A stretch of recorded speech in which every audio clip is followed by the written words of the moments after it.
আসসালামু আলাইকুম। Hello guys, আপনারা এই মাঝে দেখতে পাচ্ছেন আমার কোয়েল পাখিগুলা খাদ্য দিতে দিতেই ওরা উপচে পড়ে খাদ্য খাচ্ছে। মানে ভিডিওটা একটু পরে করছি তো, এক হাতে ফোন দিয়ে আর এক ফানে আপনার খাবার দিছি তো, এই কারণে আমি ফার্স্ট টাইমে দেখাতে পারি নাই যে ওরা খাবার জন্য কেমন করে একটার উপর একটা উঠে করতেছে আর কি।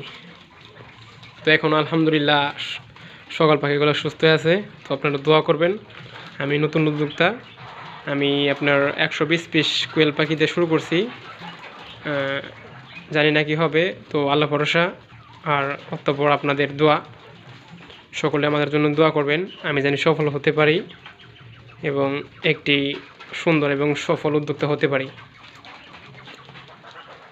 নিচে আরেকটা আছে দেখেন, লাইট ওরা লাফালাফি করে প্রচুর লাফালাফি করে ওরা, ঠিক আছে।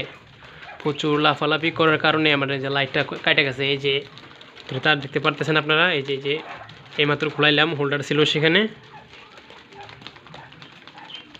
প্রচুর লাফালাফি করে, আমার পাখিগুলো খুব চঞ্চল তো, এই কারণে আর কি ওরা লাইট দিলে লাফালাফি করে, আর বিশেষ করে লাইটের দিকে লাফালাফি করে বেশি।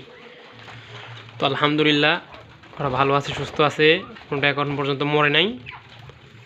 120 পিস কোয়েল পাখি আমাকে দিয়েছিল, 120 পিস কোয়েল পাখি আছে। আর 2টা কোয়েল পাখি সম্ভবত আমি বিক্রি করে ফেলছি, পুরুষ ছিল। আমার এক ভাই আছে, তো সে আমার কোয়েল পাখি 2টা চাইছিল খাওয়ার জন্য, তো তাকে দিছি গতকালকে। তো সবাই আমার জন্য দোয়া করবেন, আমার কোয়েল পাখিগুলো সবসময় সবসময় ভালো থাকে, সুস্থ থাকে এবং দ্রুত ডিমে চলে আসে। এই জন্য আমার জন্য সবাই দোয়া করবেন।